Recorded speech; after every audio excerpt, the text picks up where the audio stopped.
Hi hello నమస్తే. Welcome to our channel. నేను మీ సిరి. కథలోకి వెళ్ళే ముందు ఇంకా మన ఛానల్ని సబ్స్క్రైబ్ చేసుకున్నట్లయితే తప్పకుండా సబ్స్క్రైబ్ చేసుకోండి ఫ్రెండ్స్. Mrs Agastya part 156. ఇక కథలోకి వచ్చేయండి. శ్రీద బయటకై జేమ్స్తో మాట్లాడుతున్నా తన తండ్రిని చూసి దగ్గరికి వెళ్ళింది. తండ్రి వైపు కాల్ చేసేలా చూస్తూ డాడీ అని పిలవగానే శ్రీద వైపు తిరిగాడు ఆనంద్. బేబీ అన్నాడు. మీతో తర్వాత మాట్లాడతాను. మీ ఆవిడ లోపలుంది, వెళ్ళండి అని. నేను డాక్టర్ గారితో మాట్లాడొస్తాను అంటూ వెళ్ళిపోయింది శ్రీద. జేమ్స్ కూడా శ్రీద వెంట నడిచాడు.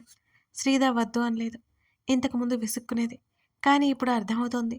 జేమ్స్ విశ్వాసం చూస్తుంటే అలాంటి వ్యక్తి తమ మధ్య ఉన్నందుకు ఆమె చాలా సంతోషపడిపోయింది. భార్యను కూడా వదిలేసి పని కోసం వచ్చేశాడు జేమ్స్. జేమ్స్ బయట ఉండగా లోపలికి వెళ్ళింది శ్రీద. చందన ఎలా ఉండాలి, టైంకి ఎలాంటి మెడిసిన్స్ వేసుకోవాలి అని ఆవిడ చెప్తోంది. లోపలికి వచ్చిన ఆనంద్ తనలో తాను నవ్వుకుంటున్న చందన్ని చూసి చందన అని పిలవడంతో ఆమె ఉలిక్కిపడి ఇహలోకంలోకి వచ్చి పడింది. నాకేం కాలేదు, మీరు కంగారు పడకండి అని అన్నది చందన. అసలేంటిదంతా అసలు ఎందుకు పెయిన్ వచ్చింది నీకు? అతనిలో గాబరా బయటకు వచ్చేసింది. మీరు శ్రీధర్తో చెప్పనంటే చెప్తాను అన్నది చందన. భయపడుతున్నావా అని నవ్వాడు. తప్పట్లేదుగా అని నవ్వింది. చెప్పు, అసలేం జరిగింది అని అడిగాడు ఆనంద్. అది అవంతిని ఎత్తుకోవాలనిపించింది, ఎత్తుకొని తిప్పాను. కాసేపటికి నడుము నొప్పి వచ్చింది అని నెమ్మదిగా చెప్పింది. ఆనంద్ సీరియస్గా చూశాడు. అలా చూడకండి అంది నెమ్మదిగా. నువ్వేం చేస్తున్నావు, అసలు నీకు అర్థమవుతుందా చందన? సీరియస్గా అన్నాడు ఆనంద్. అంటే పైనేమీ లేదు కదా అని, అందుకే. అబ్బబ్బా, రోజు రోజుకి చిన్నపిల్లల కంటే ఘోరంగా తయారవుతున్నావు. ఆనంద్ విసుక్కున్నాడు. తండ్రి కూతురు ఇద్దరు నా మీద పడ్డారు. చందన గొనిగింది చాలే. నువ్వు నెల రోజు హాస్పిటల్లో ఉంటే సరిగ్గా సెట్ అవుతావు అన్నాడు ఆనంద్ ఆమెకి జ్యూస్ గ్లాస్ అండ్ స్ట్రా అందిస్తూ. అమ్మో, నేనుండను అన్నది చందన. ఇంట్లో ఉంటే నువ్వు మాట వినట్లేదు కదా, అయినా ఎలా ఎత్తుకున్నావు నువ్వు అని అవి అడిగితే ఎవరికొకరికి చెప్పాలి కదా అని అన్నాడు ఆనంద్. లేదు, తనేమీ అడగలేదు, ఎత్తుకోమలేదు. నాకే బాగా ముద్దొచ్చి అన్నది చందన. సరిపోయింది, ముద్దు వస్తే ముద్దు పెట్టుకోవాలి. ముద్దుకొచ్చి ఎత్తుకొని హాస్పిటల్ బారిన పడ్డారు తమరు. లోపలికి వస్తూ అన్నది శ్రీద. చందన గతుక్కుమంది. తాగు ఆనంద్ చెప్పడంతో నెమ్మదిగా జ్యూస్ తాగసాగింది. ఏం చెప్పారు బేబీ అని అడిగాడు. ఇదంతా కామన్, అప్పుడప్పుడు వస్తుంటుంది. కనీసం 3 నెలలైనా జాగ్రత్తగా ఉండాలి డాడీ. 10 రోజులకే బయటపడిపోతే ఎలా? అసలు మిమ్మల్ని అనాలి. ఇంట్లో వైఫ్ ఎలా ఉందో పట్టించుకోరా మీరు అని శ్రీద తండ్రి మీదకి లేచింది. అయ్యయ్యో, ఆయనదేం తప్పులేదు అంది చందన. అబ్బా, బాగానే వెనకేసుకొస్తున్నారు కానీ తప్పంతా మీదే అని నాకు కూడా తెలుసులే. మీకోసం ఒక న్యూట్రిషన్ని అపాయింట్ చేయాలి అన్నది శ్రీద సీరియస్గా. శ్రీద, అవన్నీ వద్దు, నేను జాగ్రత్తగా ఉంటాను కదా అని చందన కంగారు పడింది. ఎంత జాగ్రత్తగా ఉన్నారో నాకు బాగా అర్థమైపోయింది అని. ఇక వెళ్దాం పదండి డాడీ అన్నది శ్రీద. ఇంకేం మాట్లాడినా తడుతుందని ఆనంద్ కూడా మౌనంగా ఉన్నాడు. చందన్ని ఆనంద్ నడిపించుకుని తీసుకెళ్తుంటే శ్రీద మెడిసిన్స్ కోసం ఆగిపోయింది. మేడం, నేను తీసుకుంటానుగా. పర్లేదులే జేమ్స్ అంటూ ముందుకు ఉన్న వాళ్ళు తీసుకుంటుంటే పక్క నిలబడింది శ్రీద. ఏదో దూరంగా వాదులాట వినిపిస్తుంటే తల తిప్పి చూసింది ఆమె. డాక్టర్తో రామ్ ఏదో మాట్లాడుతూ కనిపించాడు. శ్రీద బ్రుకుటి ముడిపడింది.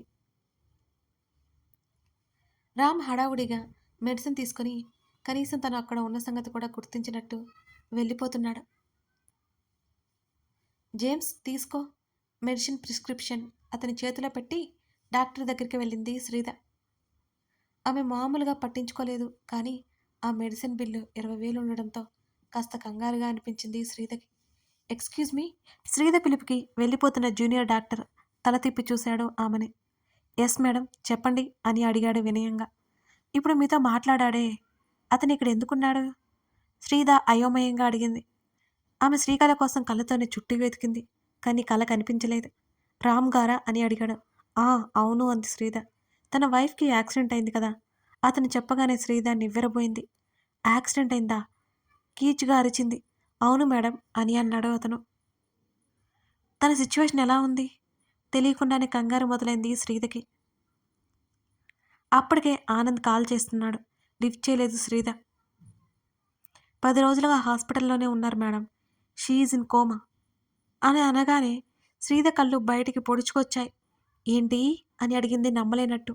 ఎస్, ఆవిడ కండిషన్ చాలా సీరియస్‌గా ఉంది అని చెప్పి అంతలోని వివరాలన్నీ చెబుతున్నట్టు అతను ఆగిపోయాడు. శ్రీద ఆలోచనలో పడింది. ఇంతకీ మీరు ఏమవుతారు మేడం అని సందేహంగా చూశాడు. తను నాకు ఫ్రెండ్, ఈ విషయం తెలీదు. శ్రీద నుదుటిన పట్టిన చెమటలు కర్చీఫ్‌తో తుడుచుకుంటూ చెప్పింది. ఓహో అని అన్నాడు. ఇంతకీ అతనికి మీకు గొడవేంటి? శ్రీద అడగగానే ముఖం చిట్లించుకున్నాడు ఆ జూనియర్ డాక్టర్. అతడు సగమే ఫీజ్ పే చేశాడు మేడం. ఇంకా చాలా బ్యాలెన్స్ ఉంది. దాని గురించి అడుగుతుంటే రేపు ఎల్లుండని వాయిదా వేస్తున్నాడు. 2 రోజులు చూసి ఇంటికి పంపించేస్తాం అన్నాడు మరింత కఠినంగా. అతని వైపు అసహ్యంగా చూసింది శ్రీద. శ్రీద చూపులకు కాస్త జంకి అతను వెళ్ళిపోవడానికి చూస్తుంటే ఫీజెంత అని అడిగింది. ఇప్పటికి 10 లక్షలు పే చేశాడు. ఇంకా 10 లక్షలు పే చేయాల్సి ఉంది. ఇప్పటి వరకు మాత్రమే అని అక్కడి నుంచి వెళ్ళిపోయాడు. ఇప్పటి వరకు అంటే ఇక మీదట ఉన్నన్ని రోజులు ఇంకా హాస్పిటల్ బిల్ అవుతూనే ఉంటుంది. అంటే రామ్ దగ్గర డబ్బు లేదా? ఆలోచించుకుంటూ జేమ్స్ దగ్గరికి వచ్చింది శ్రీద. తనకు ఎక్కడో కనిపించాడు. ఆ మధ్య ఎక్కడికో కళ్ళని తీసుకుని టూర్‌కి వెళ్ళినట్టు కూడా తెలిసింది. సడన్‌గా డబ్బు లేకపోవడం ఏంటి? తన పేరెంట్స్ కూడా బాగా డబ్బులున్న వాళ్ళేగా. ఏమై ఉంటుంది? అర్థం కాలేదు ఆమెకి. ఎంత ఆలోచించినా.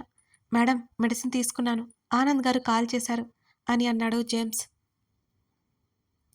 జేమ్స్, డాడీని వెళ్ళిపోమని చెప్పు. సెక్యూరిటీ కూడా వాళ్ళతో పంపేయ్. మనకి కాస్త పని ఉంది. అదేంటో చెప్పండి మేడం. నేను చూసుకుంటానుగా అన్నాడు జేమ్స్. మీరు ఇంటికి వెళ్ళిపోదురు. నువ్వు అది చూసేది కాదు జేమ్స్. ప్లీజ్, నేను మీ సార్‌తో మాట్లాడతాను. నువ్వు కంగారు పడకు అన్నది శ్రీద. అతను ఒక క్షణం ఆలోచించి సరే అన్నట్టు చూశాడు. ఇద్దరూ కారు దగ్గరికి వెళ్ళి ఆనంద్‌కి చెప్పేసి మెడిసిన్ ఇచ్చారు. ఏమైంది బేబీ అని అడిగాడు ఆనంద్. డాడీ, ఇంకో మెడిసిన్ లేదట, అది కూడా తీసుకుని వస్తాము అని అన్నది శ్రీద. అవన్నీ తర్వాత నేను తీసుకొస్తాను కదా, నువ్వు కూడా రా అంటున్న తండ్రి భయం ఏంటో ఆమెకి అర్థమైంది. డాడీ, నాతో పాటు జేమ్స్ కూడా ఉన్నాడు. ఇంకా మీరెందుకు భయపడతారు? వెళ్ళండి. నాకు కూడా కొన్ని నీడ్స్ ఉన్నాయి. ఆ థింగ్స్ చూసుకోవాలి. అరగంట మాత్రమే అంతే. తండ్రికి నచ్చజెప్పింది శ్రీద. ఆనంద్ జాగ్రత్తగా రమ్మని చెప్పి వెళ్ళిపోయాడు చందనతో పాటు. వెంటనే రిసెప్షన్‌లో కనుక్కొని ఐసీయూ దగ్గరికి వెళ్ళింది శ్రీద. జేమ్స్‌కి ఏమీ అర్థం కాకపోయినా శ్రీదని అనుసరించాడు అతను. వాళ్ళిద్దరూ వెళ్ళేసరికి ఐసీయూ బయట కూర్చుని చేతుల్లో ముఖం దాచుకుని కనిపించాడు రామ్. ఇక్కడ రామ్‌ని చూడగానే జేమ్స్ భృకుటి ముడిపడింది.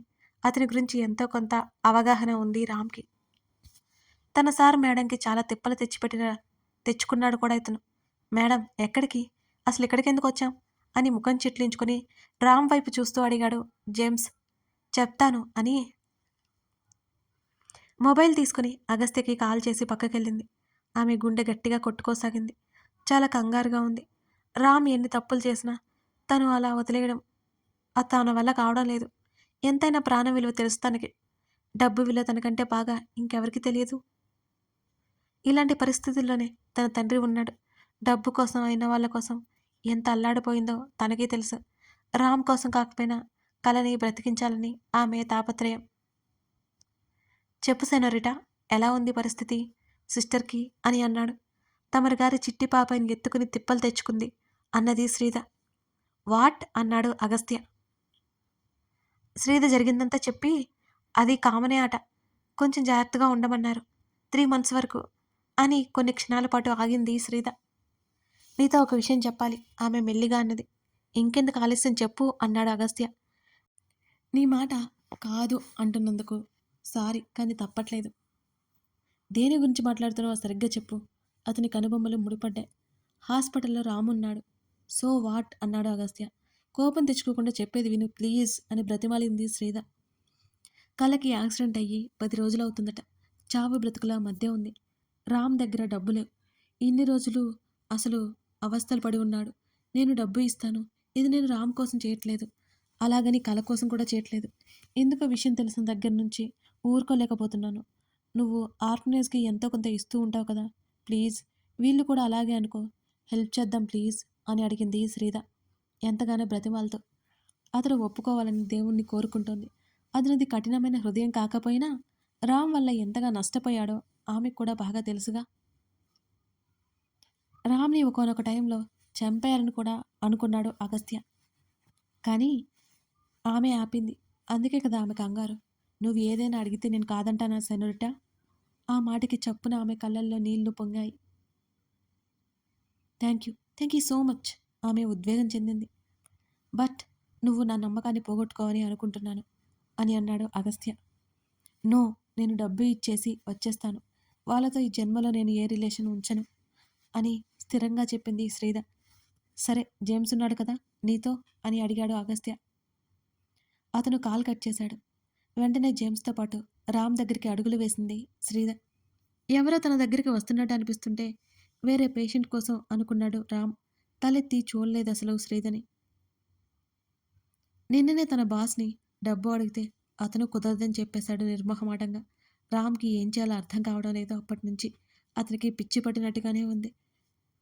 తన దగ్గర ఉన్నది మరో 2-3 రోజుల్లో మెడిసిన్ ఖర్చుకి మాత్రమే సరిపోతుంది. ఆ తర్వాత ఏం చేయాలి? అతనికి ఏడుపు కూడా రావట్లేదు. ఒకలాంటి భయం చేరింది.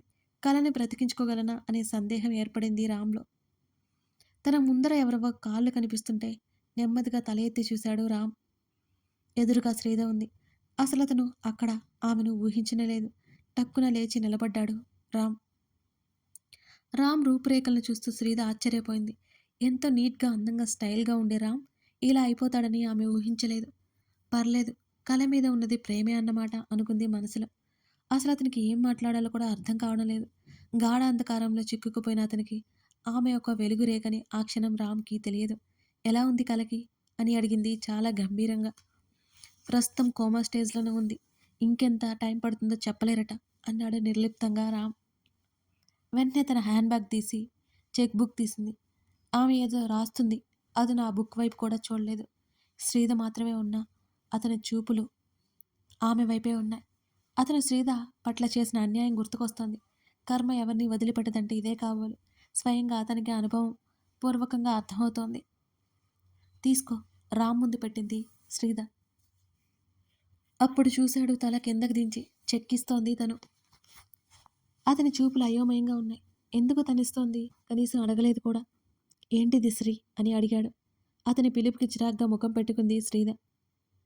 కళ్ళకి హాస్పిటల్ బిల్ అన్నది. వద్దు అన్నాడు రామ్. రామ్ సెల్ఫ్ రెస్పెక్ట్ ఎక్కువని శ్రీధకి బాగా తెలుసు. చంపేస్తావా దాన్ని? ఉరిమే కళ్ళతో చూసింది శ్రీధ. నేను ట్రై చేస్తున్నాను. 2 రోజుల్లో వచ్చేస్తా. ఆమె దగ్గర తీసుకోవడం ఇష్టం లేదు. ఎలాగైనా వేరే దారి వెతుక్కోవడానికి అన్నట్టు ఆలోచనలో ఉన్నాడు రామ్. ఆలోపు హాస్పిటల్ వాళ్ళు బయటకు పంపిస్తారు. అది చస్తుంది అని. ఇది నీకోసం నేను ఇవ్వట్లేదు అంటూ అతని పక్కనే ఆ పేపర్ పెట్టేసింది శ్రీధ. వద్దు శ్రీధ, నేను తీసుకోలేను. నువ్వు ఊరికే తీసుకోవద్దు, అప్పు అనుకో. నీ దగ్గర ఉన్నప్పుడు ఇవ్వు అన్నది శ్రీధ. జాలి పడుతున్నావా అని అడిగాడు రామ్. అసలు నువ్వు నాకు ఏమవుతావని జాలిపడాలి నీ మీద నేను? ఆమె మాటలకు రామ్ సిగ్గుతో తల పక్కకు తిప్పుకున్నాడు. అతను చేసిన ప్రతి ఒక్క పొరపాటు అతని కళ్ళ ముందు మెదులుతూనే ఉంది. అది పొరపాటు కాదు, అవి తెలిసిన తప్పులే అన్నీ. చెప్పాను కదా, ఇది నీకోసం కాదు. ట్రీట్మెంట్ చేయించు. ఇంకా ఏదైనా అవసరమైతే తప్పకుండా వచ్చి అడుగు. మొహమాటపడి సిగ్గుపడి కల ప్రాణాలు తీయకు అని. నీ వల్ల తనకి ఆ పరిస్థితి వచ్చింది అనే మాట నోటి వరకు వచ్చి కూడా శ్రీధ ఆగిపోయింది. ఎంత నీచుడైనా, దుర్మార్గుడైనా, దరిద్రుడైనా అయిన వాళ్ళ ప్రాణాలు పోతుంటే తట్టుకోలేరు. అసలే బాధలో ఉన్న వ్యక్తుల మీద మాటలు రువ్వడం కరెక్ట్ కాదని ఆగిపోయింది. జేమ్స్, వెళ్దాం పదా అన్నది శ్రీధ. వెనక్కి తిరిగి చూడకుండా ఇద్దరూ అక్కడి నుంచి వెళ్ళిపోయారు. శ్రీధ మనస్తత్వం అర్థమైంది రామ్కి. ఆమె మనసు కష్టాల్లో ఉన్న వారిని చూస్తే ఊరికే కరిగిపోతుంది. అలాగే తనకి సాయం చేసింది కూడా. కనీసం కలని శ్రీధ చూడకుండా వెళ్ళడమే అతనికి అర్థమవుతోంది. తమ మీద కోపం ఎప్పటికీ పోదని. అంత మంచి స్నేహితురాల్ని పోగొట్టుకున్న తను ఖచ్చితంగా దురదృష్టవంతుడే అని రామ్కి అర్థమైంది. ఆ సమయంలో అతని దుఃఖం తీరనిది. అది చేసుకున్న పాపానికి తప్పనిసరి. దారిలో వెళ్తూ వెళ్తూ అవంతి కోసం కావలసిన బొమ్మలు తీసుకుంది శ్రీధ. జేమ్స్, రాధ కోసం ఏమైనా తీసుకుంటావా అని అడిగింది అతన్నే చూస్తూ. తనకు బొమ్మలెందుకు మేడం? అతని మాటలకి శ్రీధ గట్టిగా నవ్వింది. బొమ్మలు కాదు, ఇంకేమైనా కావాలేమో చూడు, కాల్ చేసి కనుక్కో, తీసుకుని వెళ్దాం అన్నది ఇంకా ఇంకా గట్టిగా నవ్వుతూ. అక్కడ వస్తువులు చూస్తుంది శ్రీధ. అందరి గురించి ఎలా ఆలోచిస్తారు మేడం అనుకుంటూ అనురాధకి ఫోన్ చేశాడు జేమ్స్. కథ కొనసాగుతోంది. కథ నచ్చితే లైక్ చేసి, అలాగే కామెంట్ చేయండి. మీకు ఈ ఎపిసోడ్‌లో అర్థమైన విషయం ఏంటి? తప్పకుండా కామెంట్ చేయండి. ఎందుకంటే ఆల్రెడీ ఒకసారి ఇలాంటి సిట్యుయేషనే కదా కథలో జరిగింది. అందుకే మరీ మరీ అడుగుతున్నాను. Thank you.